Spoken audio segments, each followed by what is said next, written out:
ili kipindi hiki chote hiki kiishe tukiwa salama wote. Kuna kauli mbiu ya mwaka huu inasema familia yako inakusubiri, zingatia usalama. Kila mmoja wetu hapa ana familia.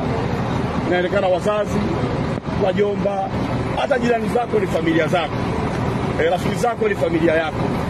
Wote wanakusubiri unapotoka sehemu moja kuna nyingine ufike katika mazingira salama ili uonane nao. Lakini wale ambao wamekuaga kutoka walipotoka nao wanakuombea heri safari yako na watu uliowachukua ufike salama. Na abiria nao wametakiwa na familia zao watoke sehemu moja kwenda sehemu nyingine. Kwa kila mmoja hapa hii kauli mbiu inamgusa vizuri, kama familia yako inakusubiri, zingatia usalama. So kila mmoja wetu inampasa azingatie usalama. Kwa namna gani? Kwa kufuata sheria, kanuni na taratibu za usalama barabarani. Kila mmoja akizingatia na akitambua taaluma yake na mtaka afanye nini, tunaweza na tuna uwezo huo wa kumaliza kipindi hiki na maeneo mengine na kipindi vingine katika mazingira salama. Tunaweza tukadhibiti ajali, tunaweza tukadhibiti madhara yatokanayo na ajali kwa kiasi kikubwa kama kila mmoja wetu atatembea na kauli mbiu hii, lakini ataifanyia kazi ipasavyo katika utekelezaji wake. Kuna changamoto ya mwendo kasi, kuna changamoto ya madereva, baadhi yetu wanaendesha magari hayo wakiwa wamekunywa pombe. Lakini kuna changamoto ya madereva wenzetu wengine wana mapuuza tu na uzembe. Wengine mapuuza tu, lakini wengine ni ubinafsi tu, binafsi. Sasa kuna maeneo mengine unayapita magari mengine ukijua wazi gari lako halina nguvu ya kufika pale.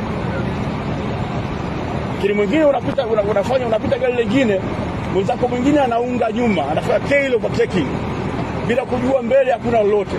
Mimi nasema ule ni mapuuza tu na ubinafsi.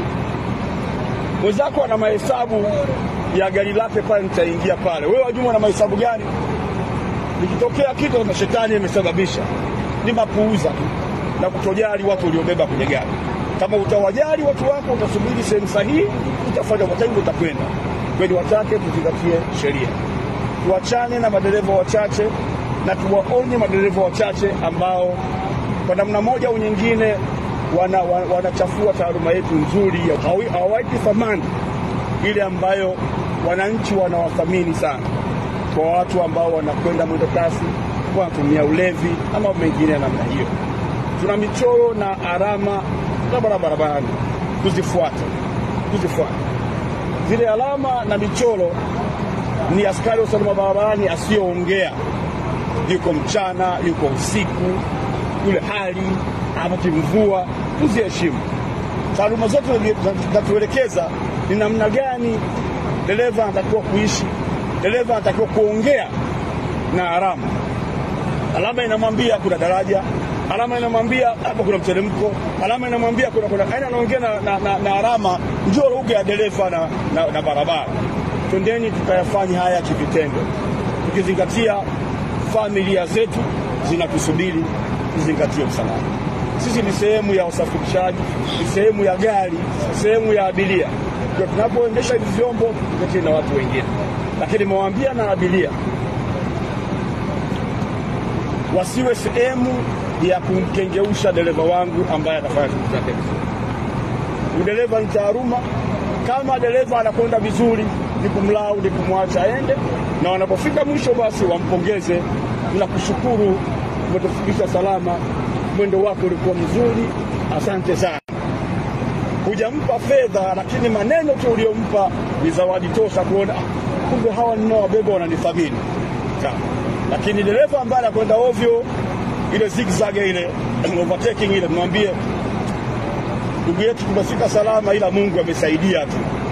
Hebu jitahidi kufuata sheria, jitahidi kuishi taaluma yako ya udereva. Hata jambo la kujifunza, inawezekana akajibu vibaya, lakini akikaa peke yake atajua alichoambiwa kina thamani kubwa sana. Kwa hivyo waombeni sana, naombeni sana kuzingatia sheria. Sisi kama jeshi tupo kwenye operation ya muda mwingi kuanzia Januari mpaka sasa hivi, na tumekuwa tukitoa elimu usalama barabarani bila kuchoka.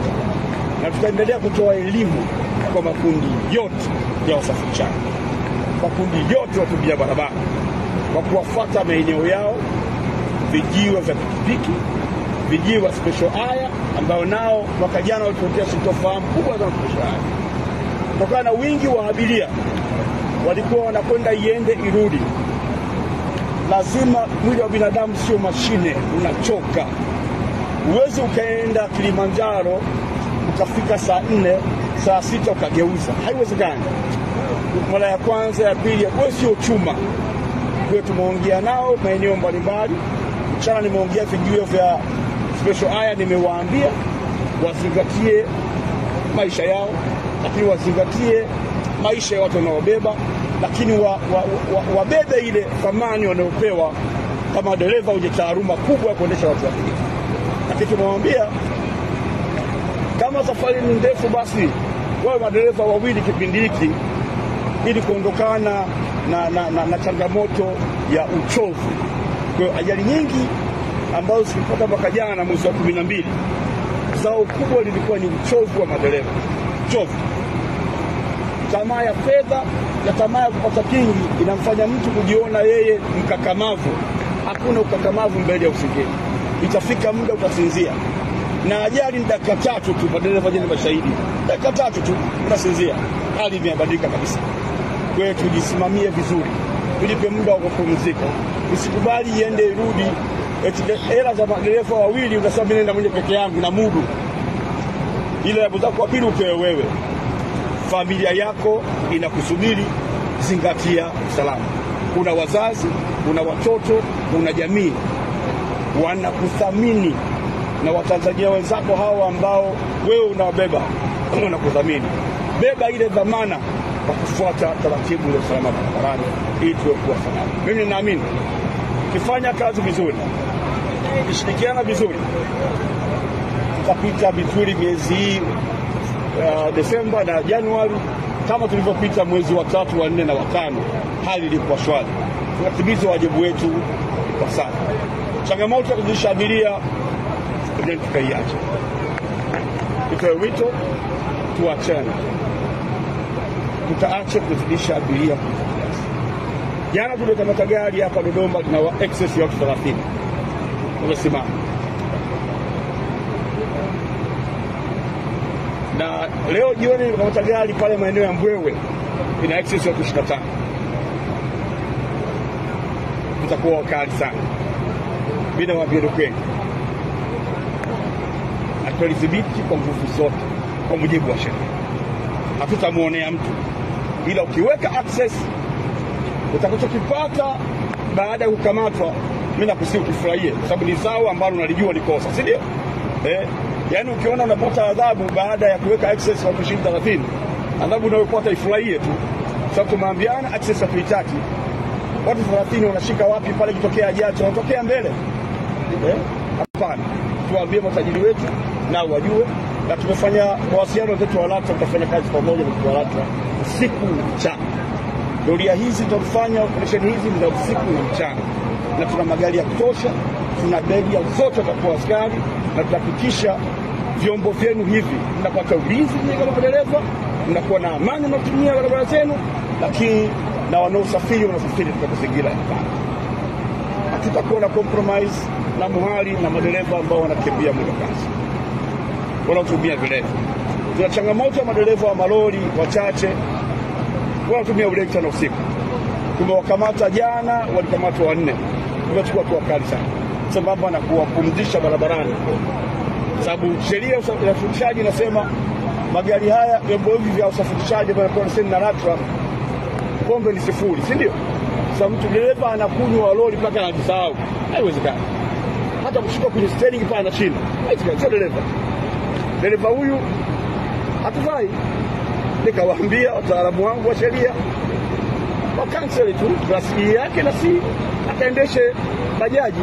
Sasa tukimweka, tunamweka mtu ambaye kesho anakuingia head collision hapo.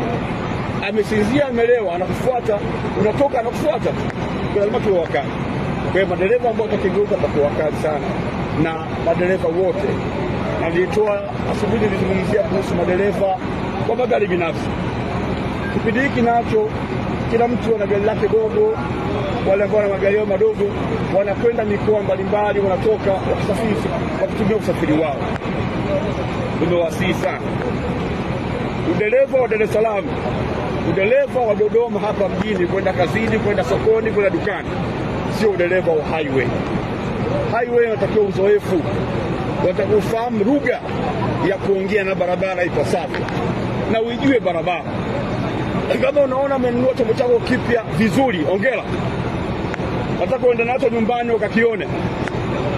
Tafuta dereva mwenye uzoefu akusaidie fika. Kauli mbiu hii uwe nao kichwani. Familia yako inakusubiri, zingatia usalama. Umemwambia nakuja gari langu jipya, kwa familia inasubiri kuiona gari yako jipya. Utafikaje salama? Zingatia usalama. Kama hutazingatia usalama, familia yako hii itakupokea kivinginevyo. Barabarani sio sehemu ya majaribio, sio sehemu ya michezo. Wanawaambia wanakwenda likizo, ukiwa umebeba kreti ya bia kwenye gari kama picnic, napiga mziki mkubwa, usikioni uangaisha itimila. Tumewaambia hiyo sana, na tunatoa vipindi kutumia zetu wa habari kila maeneo mbalimbali kuwasi. Tunapotoka kwenda maeneo mengine, tuzingatie sheria, kanuni na taratibu. Barabarani si sehemu ya kufanya picnic. Barabarani sio sehemu ya kufanya mchezo. Barabarani ni sehemu moja inataka mtu kuwa na nidhamu ya uendeshaji gari, nidhamu ya udereva, nidhamu ya aliyojua dereva. Ukifanya kosa moja tu unaadhibiwa vibaya sana, vibaya sana, na unaadhibiwa wewe dereva, lakini unaadhibiwa na familia yako ambayo unaikuta kule na nyumbani. Kwa hiyo tumewaambia sana watafute watu wa kuwasaidia, lakini special air tumewaambia nao vile vile warudi kwenye utaratibu mzuri wa kufuata sheria. Sisi tutakuwa barabarani muda wote, maeneo yote, kuhakikisha kwamba barabara zitakuwa salama. Tutakuwa wakali sana, na nimeongea na maratos kote nchini kwa kina. Nimewaambia kila mtu hakikishe eneo lake linakuwa salama. Kuna spidlada za kisasa za kutosha, kuna alcohol test za ulevi za kutosha. Tunapima ulevi, tunapima hata mtu kutumia mirungu, tunapima, tutazitumia hivi sana. Nimewaambia tu usikubali makosa ya madereva wachache. Manufacturer kuna mataa ambayo ameainisha, ukiweka ziada ni kinyume cha sheria, na tunachukua hatua sambamba na kusitiza swala kuweka viakisi mwanga kwenye matrekta, maguta, ili kuweka muonekano mzuri wa watu. Kwa tuko kwenye operation kubwa nchi nzima, hayo yote tunayafanyia kazi. Sawa, pengine napande sasa hivi tunaona kuna utaratibu mpya wa abiria kutembea na vitambulisho vyao. Wengine hawafahamu maana hii, na zoezi hili litakwenda mpaka lini? Hilo sitaki kulizungumzia zaidi. Vitambulisho kwa maana ya ticket? Hapana, vitambulisho vya taifa vya kura ya utambulisho, ni kumtambulisha mtu. Sio kitu kibaya kutembea kitambulisho cha taifa. Si ndio Tanzania wako, utaifa wako. Hakuna ubaya wote. Mbona dereva atembea sedi yake muda wote? Sio kitu kibaya. Wito wako ni upi sasa kwa madereva ambao wamekuwa wakizidisha taa kwenye magari yao? Waondoe. Na zoezi linaloendelea linawafanya waondoe. Wasikuondoa watakutana na shuruti za polisi. Tutashurutisha. Na zoezi linaendelea kote nchini, na tayari wengi wameshaondoa, wanameoa. Tuna bedi ya maeneo mbalimbali, na kuna askari wa operation magari yetu siku na mchana. Kazi kubwa ni hiyo, kuhakikisha watu wote, watumiaji wote wa barabara wanafuatilia, wanafuata sheria. Lakini bado tuna magari mengine yanaweka namba ambazo hazitolewi na mfumo wetu wa utoaji namba kwetu.